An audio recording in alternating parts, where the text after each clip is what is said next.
Hello everybody and welcome to the United Stand. I hope you're all doing very well this morning. It's match day, it's time to get excited. Are you stressed? Are you excited? Are you nervous? Are you confident? Let us know in the chat. Lots to get into on the show this morning. Manchester United expected to make a late deal in the transfer window. This is coming in from Fabrizio Romano. We've also got updates on the sale of Manchester United. Some interesting information coming out about how we know Sir Jim Ratcliffe wants the club, American investors as well, Middle East investors expected to come in, but also talk of an investment company allowing the Glazers to stay. We'll talk about that as well. A bit of an update on Palestri. Lots to get into. Really want to get into this story that Fabrizio Romano has mentioned as well. We'll obviously have Fabrizio on the show tomorrow, but he has basically said that Manchester United are looking to do business in the closing hours of the transfer window, which I find a little bit odd. However, they will look at potential creative signings in the January transfer market. We'll talk about that in more depth in a minute. But obviously, we have got this game today. Just a minor matter to discuss. A game against Arsenal, of course.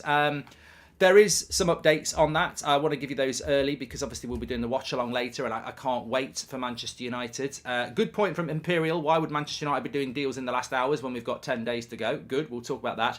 But with regards to the travelling squad today, Samuel Lucas has just said in the last few minutes he wouldn't be surprised if McTominay and Fred play. Delo and Martial will not play. They've not travelled unless they've been snuggled in a handbag, which would be ridiculous because they wouldn't fit. And maybe they've been snuggled in a different taxi or something, which would be very sinister for a Premier League game. There is no Anthony Martial and there is no Delo. Now Delo for me doesn't matter massively because he's obviously, you know, we've got Wan-Bissaka. The Martial absence and the Casemiro absence, whatever people... And look, I think Casemiro is such an easy win, isn't it? Oh, Casemiro is fantastic. We know that. But Ten Hag has hinted many a time how important Martial is to the front of the team. And he's mobile. Weghorst isn't. Do you put Rashford down the middle and put Garnacho off the left? I'd rather that than start Weghorst. I think Saliba and Gabriel will just dominate Weghorst, to be honest with you. I mean, at the end of the day, I like Weghorst, but he is a Burnley striker. I don't think that's going to cause Arsenal many problems at Emirates. I hope I'm wrong on that. Mainoo's part of the squad, but I think we're all hoping for Martinez, aren't we? But look, massive game. I think we're going to be defending a lot. I think we will defend a lot, and I think it's going to be an uncomfortable watch in that sense. I think they'll have a lot of the ball, Arsenal. They'll have a lot of the confidence. And we're going to need a result, a little bit like what we did a few years ago when David De Gea was unbelievable. I think we're going to need that. It can happen. I'm excited and looking forward to it. Happy Lunar New Year, Mark, says Norman from Singapore. Happy New Year, mate. I did have a Chinese last night by complete and utter coincidence. I just really felt like one, and it was a bloody nightmare getting one because I think a lot of people thought Chinese New Year, let's have a Chinese. How stereotypical is that? But no, I really wanted one, and I was a bit annoyed by how long it took. But anyway, back to reality. There goes gravity. Imagine a competent director of football who would be looking at swap deals for McTominay and Maguire. We could get Neves or Tielemans in an ideal world, says Toho. Well, you could definitely go to Leicester and say, do you want Harry Maguire back? But Harry Maguire wouldn't want to go there, would he? I mean, he's done an interview saying it's disappointing not being in the starting team, but you've just got to wait until you're asked to be played. I mean, he's not going anywhere, is he? And I don't think McTominay's going to do the same either. But look, let's go straight into the headline. Manchester United expecting one more deal before this transfer window closes. I'll take that. It's better than nothing. I mean, Man City signed a player on loan yesterday. Chelsea are looking to bring even more players in. Arsenal are looking at a third player to bring in. Everybody's doing business, and United seem to think we've got Wout Weghorst on loan from Burnley and we've had a good window. We haven't had a good window. We've had a very bad window. We desperately need another player to come in. Fabrizio is saying that Manchester United are looking at potential creative signings in the January transfer market. He also goes on to say that in the final hours of the transfer window, Manchester United will look to be active. I want to speak to Fabrizio about that tomorrow to get a bit more clarity on it. But what is that all about? Final hours of the transfer window. It reeks of pure and utter desperation that we're looking to do deals in the final hours of the window. It's the 22nd of January. There are 9 days left in this transfer window. It closes a week on Tuesday, and we're going to wait till the final hours. I'm sorry, this has got to stop at Manchester United. Now, we're going to talk about the potential ownership change in a few minutes' time, but they've got to change this. They have to change this. You cannot have a situation where the recruitment department, whilst being sanctioned by the owners, the CEO, the director of football, are honestly going, we'll wait till the last few hours of the transfer window. Now, maybe that's been lost in translation. Maybe that is the case. But that's not how you run a football club. We've got many games coming up in the next 9 days. A new signing, if we want one, should have been here 9 days ago, not at the end of the window. It's always about money. If you're doing it on transfer deadline day, you're doing it for money because it's the latest you can sign a player. And also, you're doing it because clubs get desperate and you're hanging around waiting to see what it's like. You know, it really is. I've used this before. It really is like the person who doesn't do their Christmas shopping until the last hour on Christmas Eve. And then they go, oh my God, I've got to buy Christmas presents. And they're like, where's open? And they find a 24-hour Tesco and they go in and whatever's left, is that they buy that. It's just not the way to run a football club. So I don't know. I'd love to give you some names. Many of you mentioned many people have mentioned people like Isco. I hope we can get creative. I really do hope we can get creative and bring a player in that improves us. But, you know, I think the logic behind this is the Donny van der Beek injury, and people seem to want to ignore that. But Donny van der Beek was the backup to Bruno Fernandes, whether you like it or not. Whether he was playing well or not, he was the backup to Bruno Fernandes, and we don't have that now. So I think this is what Manchester United are looking at, and I think it's very logical. You cannot use Eriksen as the starting number 8 and the backup for Bruno. You can't.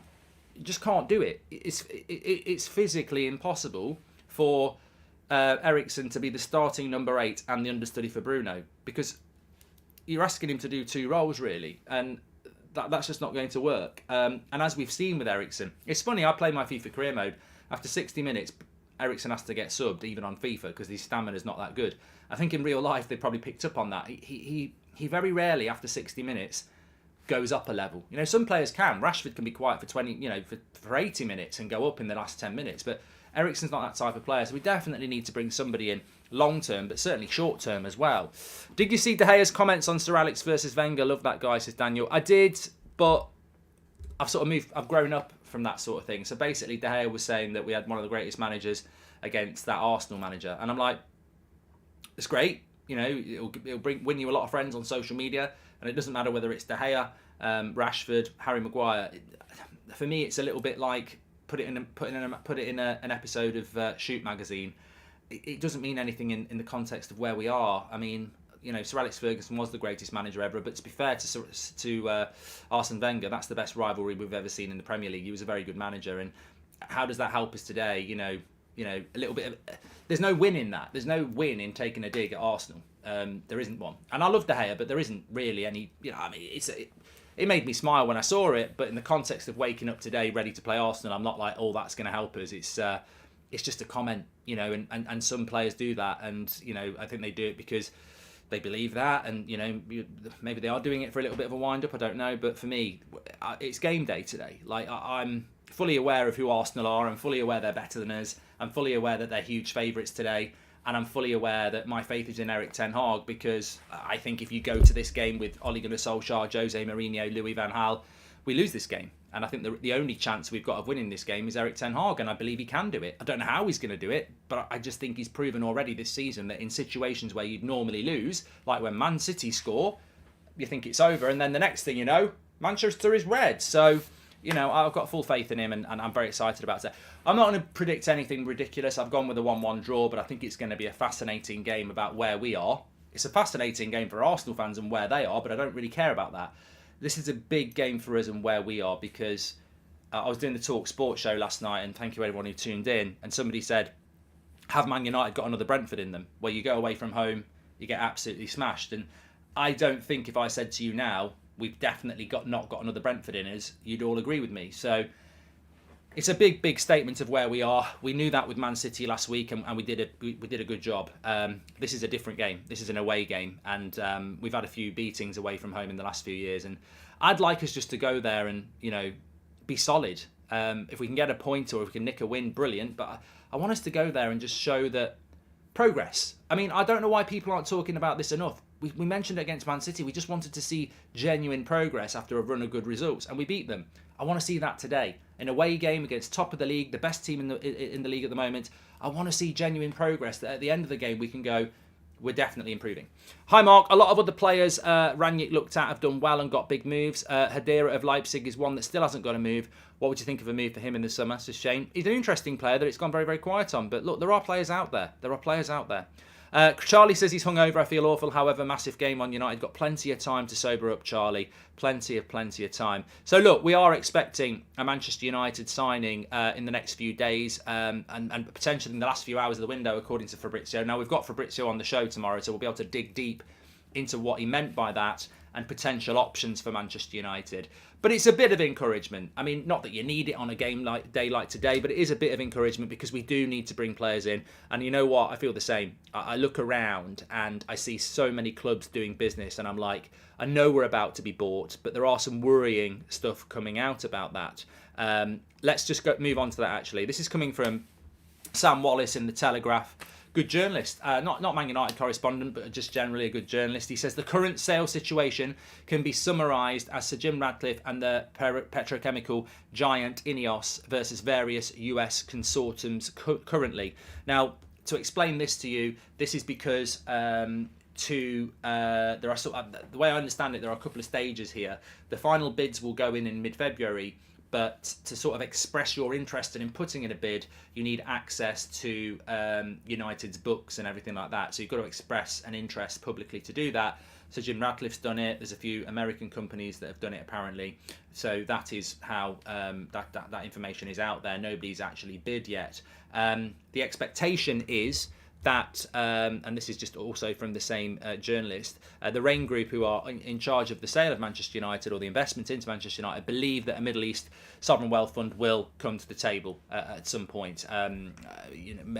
It's all about timing, isn't it? I think the minute we hear that a sovereign wealth fund wants to buy Manchester United, it's gonna blow the bloody doors off, and it will.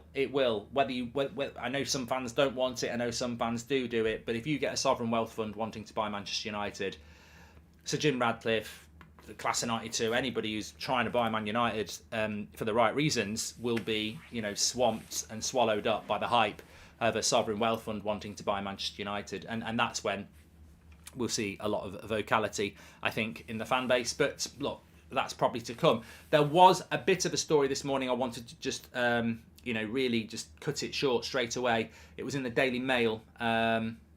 Philadelphia 49ers, I think part owners of that, or the owners of that, looking to invest into Manchester United. I'm not 100% sure because I didn't follow the Chelsea sale in total conviction, but I'm pretty sure that they tried to buy Chelsea, and they might have been the ones that had a bit of controversy around them. I'm not 100% sure on that, but I think they did try to buy Chelsea. And this has sort of led to a story in the Mail that the Glazers may still be open to not selling the club and taking investment. This is very much what appears to be happening with Liverpool. Now, I mentioned Liverpool because Liverpool are for sale and Manchester United for sale. And Manchester United and Liverpool are without question the two biggest clubs in England when it comes to history, fan base, reputation. They are. That doesn't mean that we always will be, but we are. And we're massive rivals. And when those two clubs are up for sale, there is sort of comparison. There is always going to be. Liverpool's ownership of FSG is more liked by Liverpool fans than the way the Glazers are, because they've won Premier Leagues. They're building the stadium. They've won a Champions League. It's not perfect, of course. I think Liverpool would like a better ownership model, but they're not. They don't dislike them as much as we dislike the Glazers. So Liverpool potentially are now looking at an investment model which will bring more money in for investment into the squad, etc., but keep the FSG in place with new investors. The Mail are saying that Manchester United and the Glazers may still look at that and get investment from, for example, this group that have something to do with Philadelphia 49ers. So, that automatically leads Manchester United fans to be, concerned. Would you take a loss but a good performance today, says YG? No.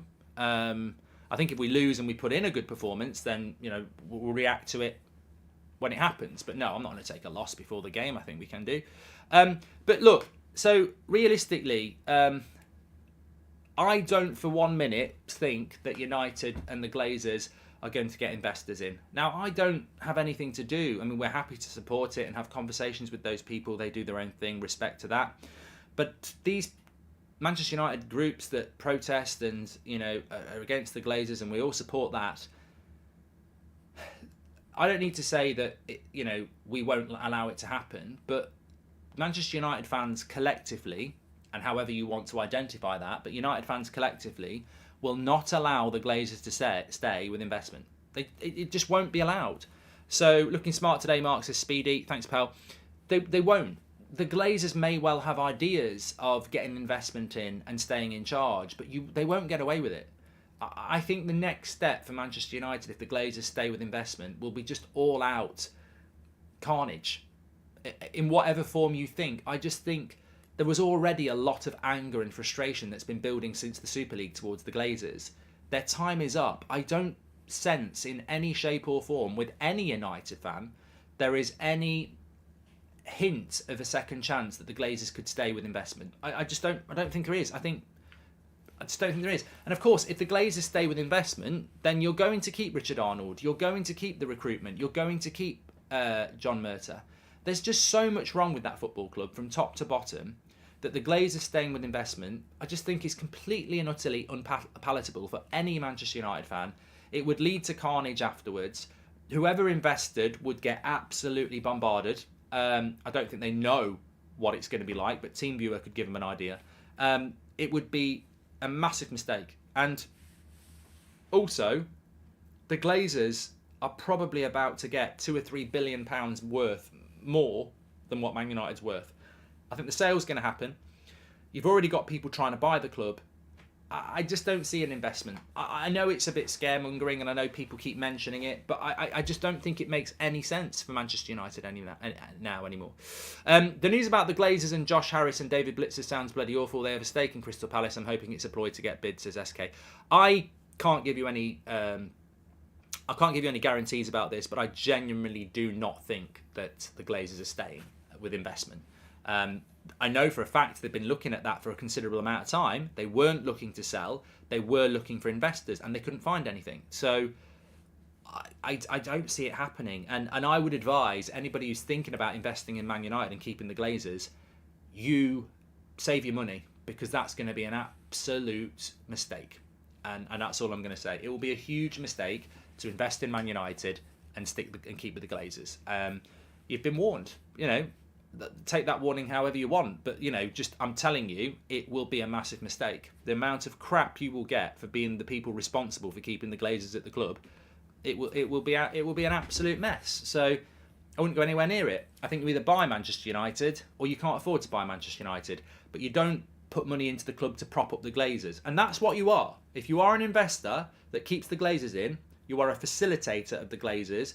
You are propping them up and you are keeping them at the club. And the Glazers are very much disliked by this fan base. But if you're somebody that helps them to stay, I don't know what you are, but you're right up there with them. So it would be an absolute PR nightmare for any investment fund or business to invest in this football club to keep the Glazers in. And that's not a warning of, you know, violence or, you know, anything. I'm just saying, look at the last few years of Manchester United under the Glazers. We finally think they're going to go, and then somebody comes along and says, we're going to allow them to stay. You're their get out of jail card. You're actually saving them. So that's what you would represent. And that's not going to go down very well. So I think you either buy Manchester United or you stay out of it. You don't prop the Glazers up. You don't keep them in. And I don't think it'll happen. I really don't. I think that the Glazers are going to go. I think they've had enough. And I've said this before. If an investor came in and said, you know, there's a couple of £1 billion and we'll have 30%, and the Glazers go, ooh, we can start building a stadium with that and we can stay in power. You could have £6 billion for walking away and not having the problem anymore. So, and I think they've always been about money. And their dad bought Man United. They're not Man United fans. They've got no reason to stay.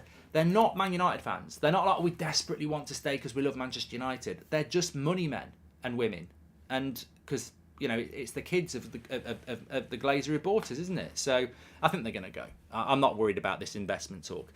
In the words of Michael Caine, our director of football must be saying, hang on a minute, lads, I've got a great idea. Who do you think we can sign before deadline day? Says Tom. Thank you very much for the super chat, Tom. And the £3 million we owe in transfer fees, is that part of the club's debt and will leave with the parasites, or would the new buyers buy this separately? Says Michael Morris.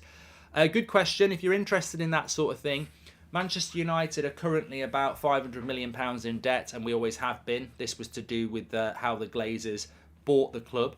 That is debt to buy the club. So £500 million has always pretty much been there. So we're about £500 million in debt because the Glazers bought us. On top of that, we owe about £300 million in transfers. So yeah, the 500 million debt, which has always been there, has got nothing to do with what we owe in transfers. So you can basically add to that if you want to. RT11 says Sancho. Nothing about Sancho, mate. He's not travelled with the squad. He's not going to be involved today. He trained last week. That's the update with him. 500 million takeover costs and 500 million future transfers fees. Last accounts show, says Ben. Yep, it's a lot of money. It's a lot of money.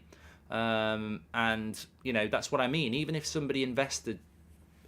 I mean, that's what it doesn't make any sense, does it? Even if somebody came in and invested money, it'd be more complex than selling the club. Because if you are going to give the Glazers a couple of billion for 25%, what are you going to say? What are you going to do with that 2 billion? Oh, we're going to build a stadium.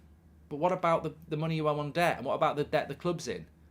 We want you to clear some of the debt because we want a return on that 2 billion, and you're paying massive interest rates on the debt. I actually think it's harder to invest in Man United than it is just to buy it. And that's a very good point. So I'm not that worried, if I'm honest. A little bit more news coming in from Fabrizio Romano that you might be interested in. This has just come out this morning. Flamengo are no longer a loan option for Palestri. Valencia are pushing hard, and there are also 2 Serie A clubs as possibilities on the table. Manchester United expected to make a decision next week. Of course, the transfer window closes a week on Tuesday. A week on Tuesday, the transfer window closes. So are we expecting much business from Manchester United? Well, we're expecting one more deal. I'd like to see one in the midfield.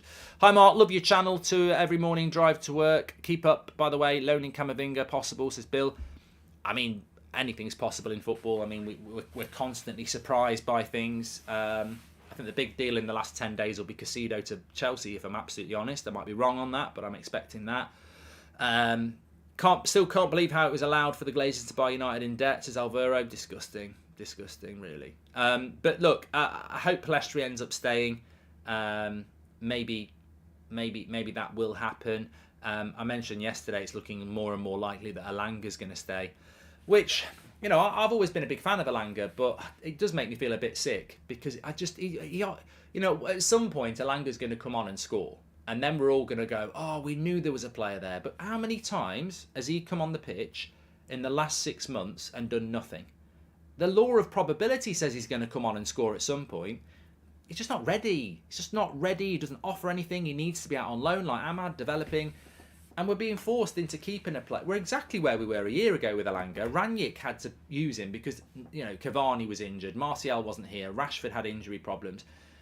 So Alanga ended up playing games when he wasn't ready. And it's the same a year later. We're still using a lad who's not ready for this level because we haven't got enough. And I think that's really important to hammer that home. I like Alanga. I know some people think he's crap. Some people like him. I like Alanga. I think there is talent there.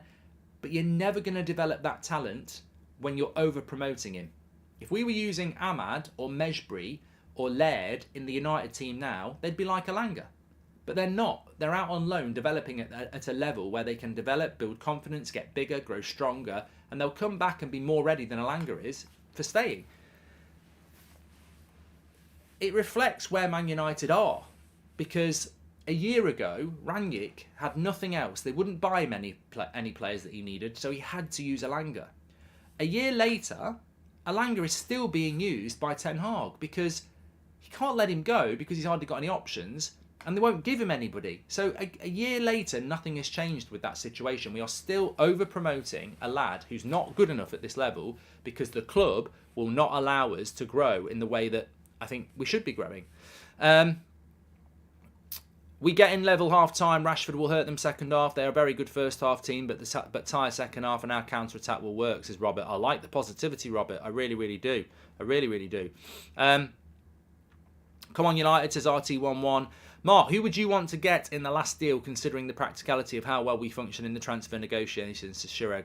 Well, I think it's massively interesting when someone like Fabrizio Romano is saying that United are looking to make one more deal, potentially in the last hours of the transfer window. I mean, that's United looking to get one more deal in. is positive.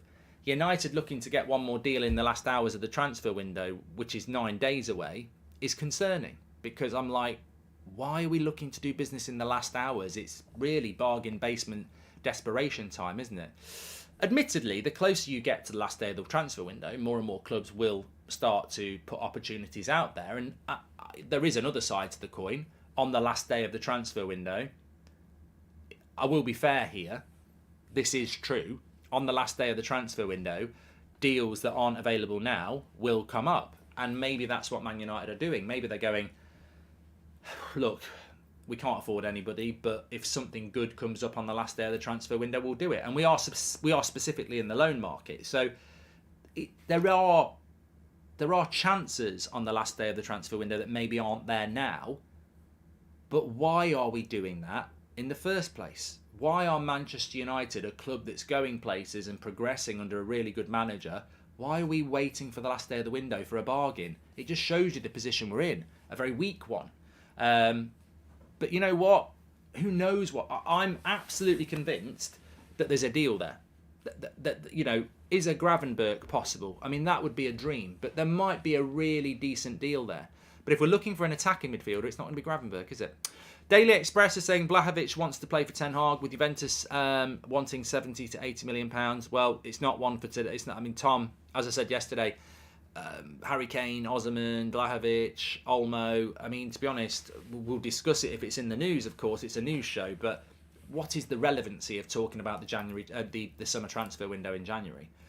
We've just spent 5 minutes talking about new owners. We are in a season where we're in every cup competition. We're technically still in a title race, and people are talking about the summer. You know, a summer that hopefully will have different owners and a different director of football.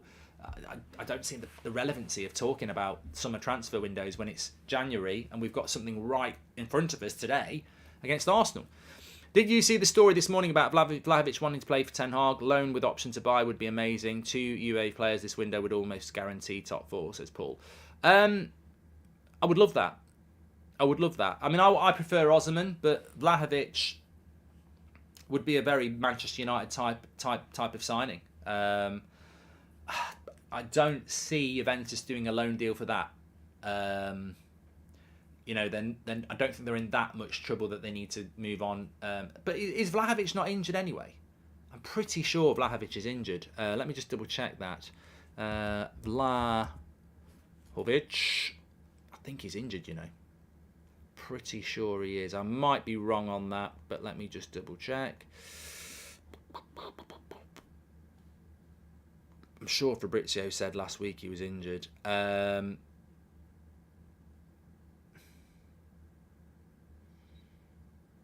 He might be back now. I think he's been out for a couple of months. Yeah, I think he was back. I think he's literally just back. What's that he's got? I've never even heard of that. I can't even pronounce it. Pubalgia. Is that when you're allergic to the pub? Let's have a look what it is. No, pubalgia refers to any strain or tear of the soft tissue in the groin. Could turn into a hernia. It's often called athletic pubalgia. Is it pubalgia? Don't know. Anyway, he's got that. He's had that twice. He had it in May last year for a month, and he's had it again in December. So that might be an issue with him there. But yeah, I could have shown it on the screen, couldn't I? I don't know whether it'll work. There we go. Wouldn't investors perform a risk assessment before buying the club? Under the Glazers regime, the club is no longer self-sustainable. Why would any investors back them? Very good point, Zero. Mertz and Arnold are walking around Morrison's just before it closes, hoping for a cooked chicken on the cheap as it's used by date, says Luke. Good morning, Mark. I'm a regular viewer, but I'm tired of these hypothetical transfer stories. Can you please change it up? I'm sorry, none of it will happen. Ozzy, I'll respond to that. You know, you've had a bit of a moan on a Sunday morning. You know what I'm tired of? I'm tired of people like you who are just not really that intelligent. We've been doing this for about 7 years. It's a news show, mate. I can't mix up the news. When Fabrizio Romano says something about it, and then Sam Wallace is talking about the sale of the club, these are respectable journalists, and this is a news show. I can't mix it up, because if I mix it up, I'm making it up, and that's not how the news show goes. So, you know, maybe when you wake up next time, engage that brain, because I can't mix up a news show, mate. And we've got, what, 15,000 people watching who get it, and you don't. And I make no apologies for that, Ozzy, because what do you expect? It's a news show. I get it. You know, sometimes I see a story and I go, I don't want to talk about that. But it's a news show. That's what it is. It's not that deep. It's not that deep. Thanks everyone who's tuning in anyway. And thanks, Ozzy, for your support, of course. But it's a news show. I can't do anything about it. If it's me sat here going, I think David De Gea is the best goalkeeper in the world every show, then yeah, I take it on board. Maybe I need to mix it up, but I can't mix up the news. What I can do is avoid shit news, and we don't speak to you about rubbish, which I think is rubbish. But you know, sometimes there is something that's worth mentioning in there. Can I just say as well, I forgot, I showed you off this brand new design, United Stand merch, obviously to do with last week, but it will stay. Manchester is red now. It is red. We won the latest derby. The link is in the video description. United Stand Shopify. We do ship them worldwide. Another fantastic hoodie design if you want to get one of those. Link is in the video description for that. Brand new out yesterday, I think it was. I got mine. So, yes, a few people have been mentioning it. I think I might wear it today. Hopefully it will christen it in the Arsenal. I might not. I don't want to jinx it, but yeah, they are available worldwide. Check it out. Links in the video description. United Stand Shopify. I'm hoping to. I was going to wear my Martinez one today because I was hoping that Martinez would be CDM, put in a match of the day performance, man of the match performance, and yeah. But it may well be that he goes with McTominay and Fred. I'm not going to be that person, by the way. If he starts McTominay and Fred at 3:30. We get the team news and we go live on the watch along. I'm guarantee you now, the live chat's going to be, that's it, we've lost.